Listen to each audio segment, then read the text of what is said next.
What unfolds when a CEO steps into his own flower shop, masked as a novice, and catches a manager berating a young employee in front of the entire team? Miles Hartley lingered at the rear of store number 6, a quaint flower shop nestled between a laundromat and a donut shop dressed in khakis, a simple forest green polo, and a ball cap pulled down low. His beard had taken on a grayer hue, and the glasses served to obscure his features. He bore no resemblance to the individual who authorized the payments. He had possessed the chain for 6 years, having acquired it from a couple who were stepping back after building it from the ground up. It felt intimate, something delightful and rooted in the community, woven into celebrations like weddings and birthdays, as well as moments of sorrow like funerals. A total of 11 shops. Recently, a growing pile of complaints had begun to accumulate. On his desk, it's not about the flowers, it's about the treatment of both customers and staff, particularly in Store 6. There are no overt grievances, merely murmurs, a decline in staff spirit and a notable rate of turnover. "There's room for improvement," remarked his district manager. That was sufficient to lure Miles out of his office and into a simulated training shift. None of the employees were familiar with him. Most had never encountered him. He seldom made in-person visits, particularly while disguised. The managers were familiar with him solely through emails and the rare video call. He ensured that was the case. During his drop-ins, he adopted a different last name and presented a fake resume, while the district manager never alerted the staff. "Hello, newcomer." A piercing voice sliced through the fragrant air of roses and eucalyptus. A woman in her late 30s, her hair neatly secured in a tight bun, approached him, clipboard in hand. "My name is Whitney Owen and I manage the store. All right, today you'll be observing closely. Refrain from touching anything unless I give the word." Miles nodded. "Understood." She gestured to a statuesque girl meticulously arranging carnations at the forefront. "Meet Harper, age 16. She's only working part-time, so it's best to avoid any serious questions with her." Miles lifted an eyebrow. "What's stopping us?" Whitney remained silent. She simply turned and walked away. The quaint little shop bustled with activity despite its size. Orders flowed in relentlessly. Walk-ins, phone calls, online pickups. 2 other employees managed the floor. A stocky fellow named Leo who took care of deliveries, and an older woman named Trina who hardly lifted her gaze from the register. Miles trailed behind Harper, taking cues from her every move. She possessed a contemplative nature, exuding a serene presence, and demonstrated a remarkable skill in tending to flowers. She detailed the process of removing rose thorns with precision and the art of arranging a bouquet harmoniously. "You've got a keen eye," Miles remarked. She beamed with delight. "Thank you. I simply enjoy creating aesthetically pleasing experiences for others." That lingered in his mind. Later that afternoon, a woman accompanied by 2 toddlers entered, seeking a last-minute birthday bouquet. Harper eagerly approached to lend a hand. "Are you looking to coordinate with her dress?" Harper inquired, gesturing towards the little girl in pink, and the mother beamed with delight. That would be ideal. As Harper crafted the bouquet, the little girl presented her with a blue daisy. "This is dedicated to you." Harper chuckled softly. "I'll hold on to it right here," she remarked, tucking it behind her ear. Miles witnessed it. That instant, it was the sort of authenticity that was impossible to replicate, yet Whitney picked up on it as well. She strode over quickly, her arms folded tightly. "Harper, cease the conversation. We're not here to play the role of delicate royalty." Harper stood still. Her smile vanished. "I was merely offering assistance." "Assisting?" Whitney interrupted her. "This is not a place for childish antics. Your purpose isn't to amuse young children. Concentrate." The mother appeared uneasy. She adjusted her children and took a step back. "Pardon me," Miles said cautiously, taking a step closer. She was providing assistance. The customer appeared quite pleased. Whitney pivoted with deliberate slowness. "I don't believe I inquired of you, trainee. It might be wise to take things one step at a time on your first day." Miles clenched his jaw, biting down on the inside of his cheek. He was not prepared to unveil his true self, not at this moment. Yet his fists tightened. Harper cast her gaze downward, her eyes resting on her shoes. Leo strolled past with a delivery, quietly grumbling to himself, just like always. Whitney. That evening, Miles found himself in his hotel room, gazing up at the ceiling. He had observed sufficient details to recognize an issue, yet lacked the clarity to take action just yet. He had to return the following day to discover the true depth of it all. Yet the image of Harper's expression when she was dismissed in front of a customer lingered in his mind. It was more than just impolite, it was unkind. It simply wouldn't feel right. The following morning, Miles showed up 15 minutes ahead of the opening time.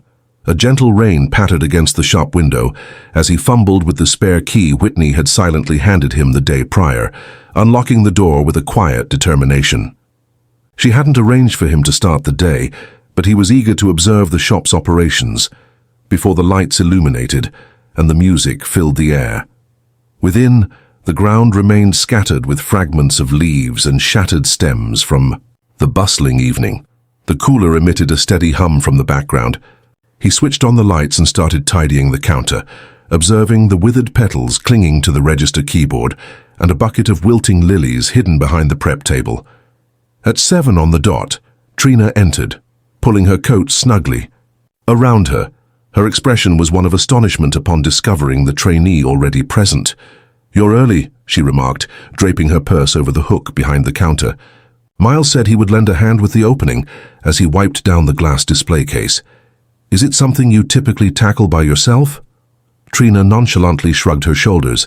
"Exclusively on Wednesdays and Fridays. Whitney believes that hiring 2 individuals before 8 isn't justified by the payroll costs." Miles remained silent. He merely nodded and continued his task. A few moments later, Harper stepped inside, droplets of rainwater cascading from her sleeves. "There's no umbrella stand," she murmured, shaking out her arms by the back sink. "You're drenched." "I missed the bus," she murmured, her gaze drifting away.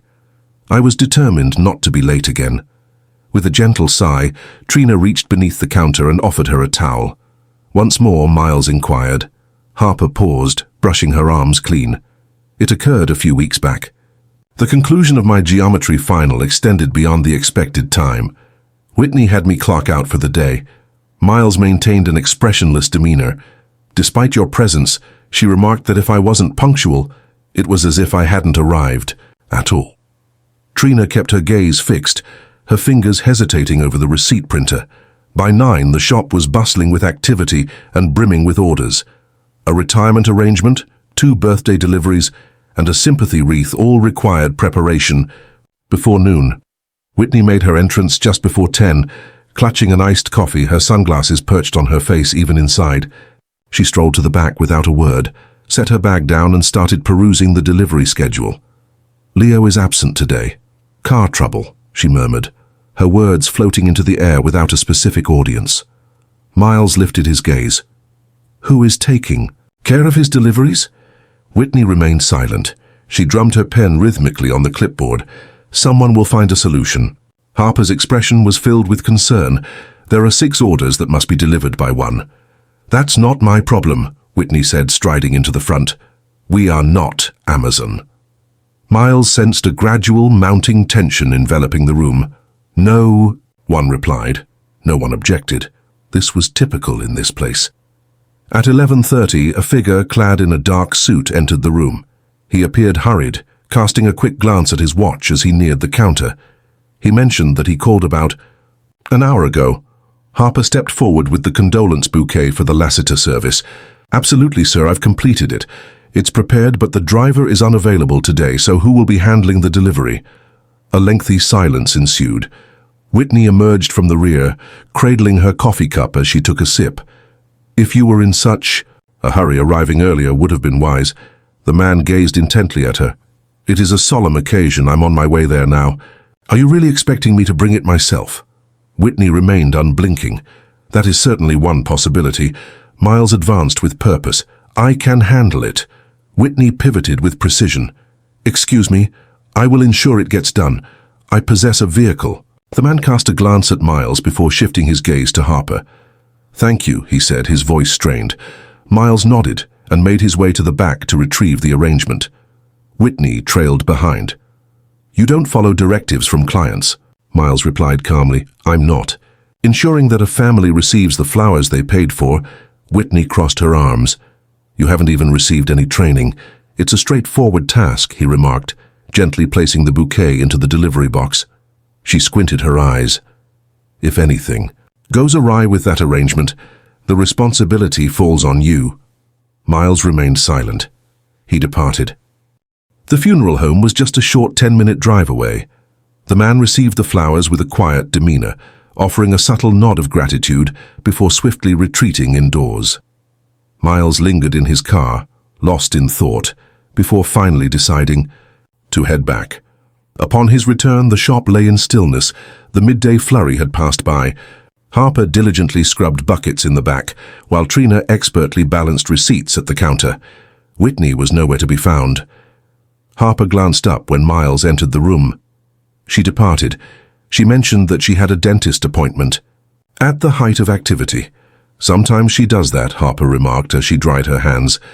"Designates one of us to take the lead. Who holds the reins now?" She offered a slight shrug. "It seems to be you." By early afternoon, a young man entered, holding a clipboard and wearing a green apron.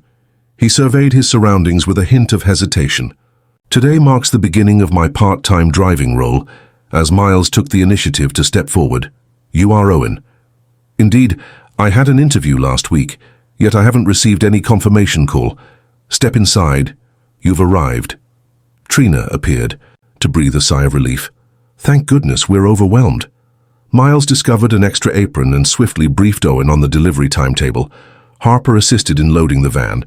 In just a few moments, Owen had set off with 2 orders in hand. As the afternoon progressed, Miles observed something unusual. The back room lay untouched for days, its shelves bare and waiting. The ribbon bin sat almost bare. The remnants of the floral foam crates lay scattered, reduced to mere scraps. Upon his inquiry, Trina let out a weary sigh. "Every week we send out our inventory requests. Not all of them come to fruition. Who gives the green light for them?" "Whitney." Miles remained silent, not inquiring further. He simply registered it in his mind. At 4:30, Harper came back from the front, looking pale and nervously biting her lip. "A woman is requesting to speak with the manager." Miles emerged and noticed a customer clutching a drooping bouquet of tulips. "Purchased these yesterday," she remarked, her voice strained. "They appear to be on the brink of exhaustion. It's unfortunate to hear that." "Could you please provide the receipt?" She passed it along. Miles stated that he could exchange these. "Would you prefer the same flowers or something different?" The woman appeared taken aback. "Certainly, that's possible." As he strolled toward the cooler, Harper murmured, "Whitney never allows us to make exchanges. She claims it's the rule." Miles presented the woman with a vibrant bouquet, freshly arranged. "Your satisfaction with your purchase is our top priority. That is the norm." The client departed with a grin. Once the closing was done, Harper made his way over as he swept the floor. "I appreciate your help earlier."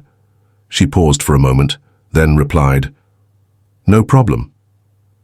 "It seems you're not quite a novice, are you?" Miles lifted his gaze. "What leads you to that conclusion?"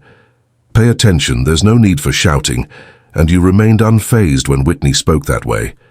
Many newcomers simply become paralyzed." He remained silent, continuing to sweep without a word. Yet there was an essence in her words that lingered in his mind. Countless individuals had remained motionless for far too long. He had witnessed enough. Tomorrow, he would no longer be in disguise. Miles refrained from stepping into Store 6 in khakis the following morning. He donned a navy button-down shirt, paired with slacks, and sported a name tag displaying his true identity. The same individual who had silently tidied the floors and brought flowers 2 afternoons prior now entered just after the doors opened. Composed and straightforward, Trina stood at the counter, meticulously counting the bills as they slipped into the register. She looked up, then became still. Harper, positioned by the window, meticulously arranged the sunflowers, then turned. Slowly, a look of confusion crossing her face. Miles acknowledged both of them with a nod. "Good morning." Silence enveloped them. Whitney emerged from the rear, her fingers deftly securing an earring in place. She cast a fleeting look at him, then shifted her gaze to the others. "We will be opening." "Fine, 10 minutes. What's with everyone just hanging around?" Miles advanced with purpose. "We need to have a conversation right away." Whitney blinked. "Excuse me, back there." Her expression flickered. "May I inquire about your identity?" He remained silent in the presence of the others. I just strolled by her and entered the prep room. She trailed behind, her arms rigidly pressed against her sides. The door closed firmly behind them. Rows of unopened lilies stood silently against the far wall. The cooler emitted a soft hum. "Allow me to clarify," he stated, his tone subdued yet resolute. "My name is Miles Hartley. This company is mine." "For the E." "Past 2 days I've been engaged in covert work here." Whitney's mouth parted ever so slightly, yet no words emerged. "I've observed enough to recognize that this store has issues, and many of them stem from the way you engage with individuals." Her voice finally came back, fragile and strained. "It seems there may have been a misunderstanding on a few points." "No, I haven't." He maintained a calm demeanor. There was no necessity for him to do so. "You overlook the worries of your team. Departing in the middle of your shift without ensuring coverage is not advisable. You overlook supply requests. You undermine employees in the presence of customers. Yesterday, you intentionally jeopardized a timely funeral delivery merely to sidestep accountability."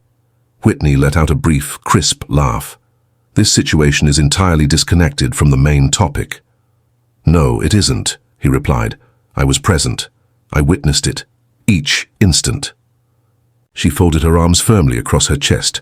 "I have managed this store for more than 2 years now. Sales are strong. Results speak for themselves." He remained steadfast. "I would prefer to see a 5% decline in sales than to lose another valuable employee due to your actions." She let out an exasperated sigh. "This is regarding that girl. She is 16 years old. She will survive." There was no response from him. She let out a deep breath. "Listen, I'm straightforward. I anticipate outcomes." "If that makes me the villain, then so be it," he declared. She opened and closed her eyes slowly. "Your employment with us has come to an end. Please pass me the store keys before you head out." She remained still. "It seems I'm being let go. I'm holding you accountable," she said, her gaze sharp. "This is an error." He extended his hand. After a moment of stillness, she delved into her bag, retrieved the keychain and let it fall into his hand. She remained silent thereafter. "I just stepped out through the back door." He lingered in the prep room for a moment, allowing the stillness to envelop him. He then made his exit. Trina and Harper stood behind the counter, feigning the task of sorting receipts. The atmosphere felt heavy, laden with uncertainty. "Whitney is gone," Miles stated calmly, effective immediately. Neither communicated. Yet Trina's hands came to a halt. He mentioned that he would be present until the week's conclusion. "We are in the process of hiring a new manager, but for the time being I will be overseeing the operations of this store." Harper cast her eyes upon the register. "Is that permissible?" He offered a gentle, half-hearted smile. "The lease bears my name." The doorbell chimed softly. An older gentleman stepped inside, cradling a delicate potted orchid in his hands. Miles acknowledged Harper with a nod. "Proceed." She moved ahead, her shoulders remaining taut. The man remarked, "I purchased this for my wife, yet it's already fading. In color." I followed the instructions on the tag, and Harper leaned in to examine the leaves closely. "It appears to be root rot. At times, the earth retains moisture for an extended period. If you prefer, we can exchange it for a healthier option." The man appeared taken aback. "Indeed," she replied, "we'll gladly take care of repotting it for you. I would be grateful for that."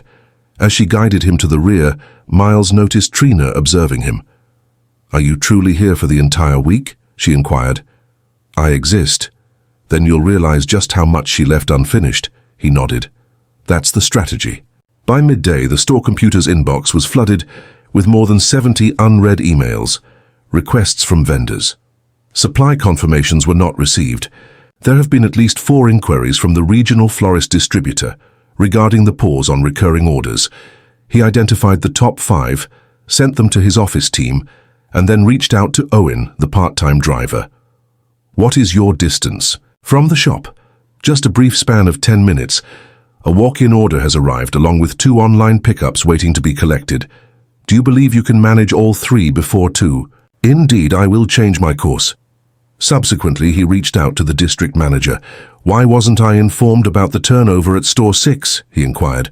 A report was submitted in the last quarter.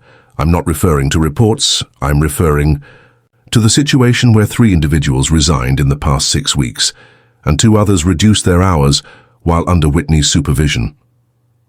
A moment of silence lingered. I believed she had everything under control. Neither did she, and neither did you. I plan to come by in person this week. No, I have arrived now. Please ensure that the off-boarding process is managed by HR. He ended the call.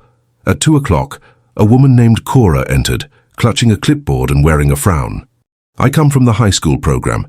We assign juniors to part-time credit hour positions. Miles rose from behind the counter. You're here regarding Harper. It's time for her to have a site check-in. I have dispatched 3 emails. We did not observe them. She surveyed the shop. Is Whitney free? She has moved on from this place. Cora arched an eyebrow. Miles nodded, as if that clarified everything. Allow me to guide you through this space. He guided her to the rear, revealing the preparation area, the schedule of designated shifts, and an example of Harper's floral arrangements. Cora gave a slight nod. This all appears to be well structured. Harper stands out as one of our top students, reserved yet astute. She expressed her intention to pursue a horticulture scholarship in the upcoming year. He took a moment to stop. No one mentioned anything to me regarding that. She required a letter from her supervisor, with applications due by Friday. Cora smiled and said, I'll handle it. Excellent. She has truly deserved it. Once she departed, Miles entered the prep area where Harper was meticulously trimming hydrangeas. He inquired if you have an interest in studying horticulture. She blinked, taken by surprise. Indeed, I see what you mean. I never expected anyone here to be concerned. Cora mentioned that you require a letter. I intended to inquire last week, but you will receive it by tomorrow. She seemed as though she had more to express, yet simply nodded and went back to her tasks. By 5, the shop had found its serene cadence. Trina managed the evening closeout. Harper meticulously handled the orders for tomorrow. Owen had come back for one last round of deliveries. Miles occupied the front desk, diligently composing the scholarship letter. Upon completion, he printed the document and presented it to Harper. Feel free to read it if you choose, or skip it entirely. Make sure to submit it to your school by Friday. She gazed at the envelope, then lifted her eyes to meet his. Thanks a lot. He offered a slight nod as they secured the doors. Trina hesitated. At the threshold. You're different from the typical owners, she remarked. What makes you think that? You arrived.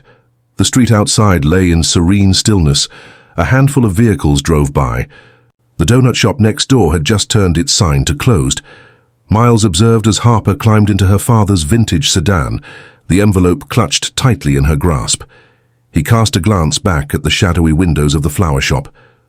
Tomorrow, the real effort will commence. It's about more than just filling a managerial position.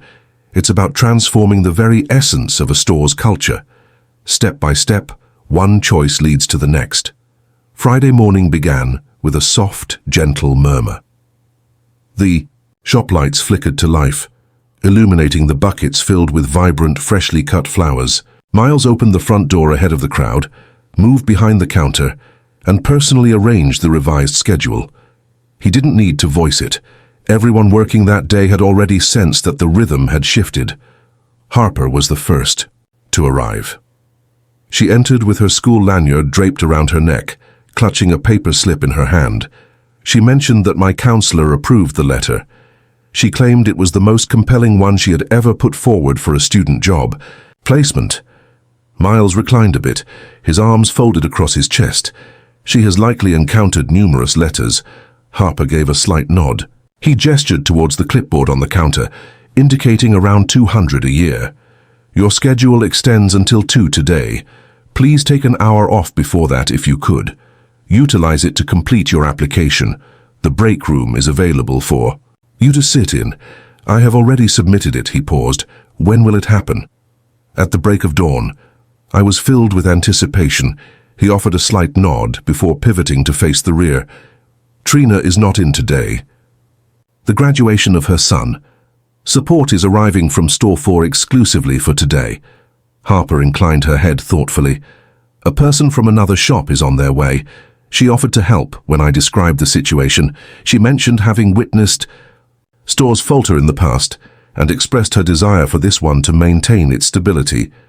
A woman named Grace, who appeared to be older, arrived an hour later. She donned a weathered denim apron, adorned with intricate embroidery, and moved with the grace of someone who had mastered this craft over many years. Without much of an introduction, she immersed herself in restocking the ribbon station, labeling the cooler shelves and printing fresh pricing tags for the succulents by the window. Your signage is 3 months out of date, she told Miles, her tone neutral, merely stating the fact. I have faith in it. Miles seized the opportunity to reach out to corporate and demand a comprehensive audit of the other locations. He was determined that Store 6 wouldn't be the sole focus simply because it was the location of his appearance. He requested the implementation of anonymous staff feedback collection throughout the organization, aiming for genuine insights directly from the team. As the late morning unfolded, the shop maintained a steady flow, yet it was far from hurried. Owen arrived ahead of schedule and effortlessly tackled the initial delivery block. Miles gave him a handful of light tasks and store duties between routes, nothing too demanding, just enough to maintain his connection with the team. Harper was in the back, meticulously trimming the filler greens when Grace strolled by, stopped for a moment, and took a look at her arrangement. "You've achieved balance," Grace remarked. "That's quite unusual. Many people in your age group tend to go overboard with everything. They attempt to captivate through sheer loudness." Harper kept her gaze fixed downward. "I aim to create an experience that feels desirable and meaningful for the recipient." Grace lightly tapped the rim of the vase. With that mindset, the possibilities are endless. A woman in her 50s walked in just after noon, clutching a photo in one hand and a pile of old cards in the other. "I'm aiming to bring something back to life," she said, placing the picture on the counter. 5 years have gone by since my mother passed away. Every spring we would purchase flowers for her from this place. This was the one she cherished most. Miles advanced with purpose. "We are here to assist you with that." She presented the cards, a mix of handwritten and printed, and inhaled deeply. "I simply desire it to evoke the same feelings as the ones she used to receive. This spring I finally feel prepared to embrace it once more." Harper approached the counter with a quiet demeanor, examining the photo intently. "I'm familiar with those. Delicate alstroemeria, soft pale pink ranunculus, and vibrant lemon leaf filler." The woman fluttered her eyelashes. "That's evident from the image. The arrangement is etched in my memory. Was it for a woman named Ruth, correct?" Her voice faltered. "That is my mother. Harper mentioned that they assisted in preparing those. I was just 15 at that time. I wasn't permitted to manage customer orders just yet, but I observed the florists as they crafted them. They consistently opted for a gentle wrap, avoiding cellophane entirely." The woman's eyes brimmed with tears. "Do you recall that?" Harper gave a slight nod. "We can ensure it's precise if that's what you desire." The woman clutched the edge of the counter tightly, then gradually released her hold. "Absolutely, that sounds delightful." Miles remained silent. He observed Harper return to the prep area, select the precise blooms, and start crafting the arrangement with flawless efficiency. As the bouquet was completed and presented, the woman paused briefly at the threshold before stepping out. She remained silent thereafter. There was no necessity for her to do so. By 2 o'clock, Harper's shift came to an end. She meticulously cleaned her workstation, secured the waste bag, and slung her backpack over her shoulder. Miles emerged from the office. "Before you leave," she turned, "I reached out to the local horticulture program that you're applying to. Next month they will be hosting a spring showcase. I secured you a place on their student preview list." Her eyes grew wide. "In what way?" "Owners hold a certain influence. I utilize my own. I still haven't put together a portfolio. You shall. Grace mentioned she would assist you in putting one together. Grace, from her spot in the room, offered a brief nod, her gaze fixed elsewhere. Harper remained silent for an extended pause. She took a step forward and extended her hand. Thank you for not only addressing issues directly but also for recognizing the individuals involved. He grasped her hand firmly. You simplified that process. Once she departed, Miles made his way back to the room at the rear. He examined the personnel records that Whitney had abandoned. Several were unfinished. One, associated with a previous staff member named Janelle, contained a documented caution regarding her recurring demeanor. A note in Whitney's handwriting was attached. Rarely shows a smile, unfriendly with clients. He gazed at it for some time, then tore it apart later that afternoon when the district manager showed up. He appeared restless, clutching a folder and a cup of coffee. He initiated the conversation with some casual remarks. Miles dismissed the idea entirely. Miles stated that he wants a review of every store's personnel records completed by the end of the month, conduct a thorough review for any concerning indicators, personal assessments and ambiguous alerts, any indication that an individual's employment was jeopardized for unjustifiable reasons. The manager adjusted their position. That amounts to more than 200 employees. Begin with those who have stepped down in the past 6 months. Reverse the process. The manager nodded slowly. And, if we encounter any problems, you will bring them to my attention. Once he departed, a young man entered through the door, clad in a navy polo and clutching a resume. He appeared anxious. I came across the online listing for a part-time opener, and Miles signaled him to come in. Have you had experience working with flowers before? Absolutely not, sir. Market for provisions. I arrange the fresh produce, and I'm quite comfortable. With early mornings, Miles assessed him closely. Prepare yourself for a session with Grace tomorrow. Her approach is quite rigorous. I'm capable of managing that. Then you have the position. He extended his hand to the young man, offering a blank schedule form with a nod. Document your most productive times. Let's proceed from that point. As the clock approached closing time, the shop exuded a sense of cleanliness and tranquility. The final pickup had been completed, the cooler inventory meticulously updated. Grace gathered her belongings and took a moment to linger by the register. You've established a solid base here, she remarked. It simply required illumination, he agreed. Do you believe it will withstand? Persistence will lead to results. She emerged into the dimming light, leaving silence in her wake, while Miles lingered in the shadows.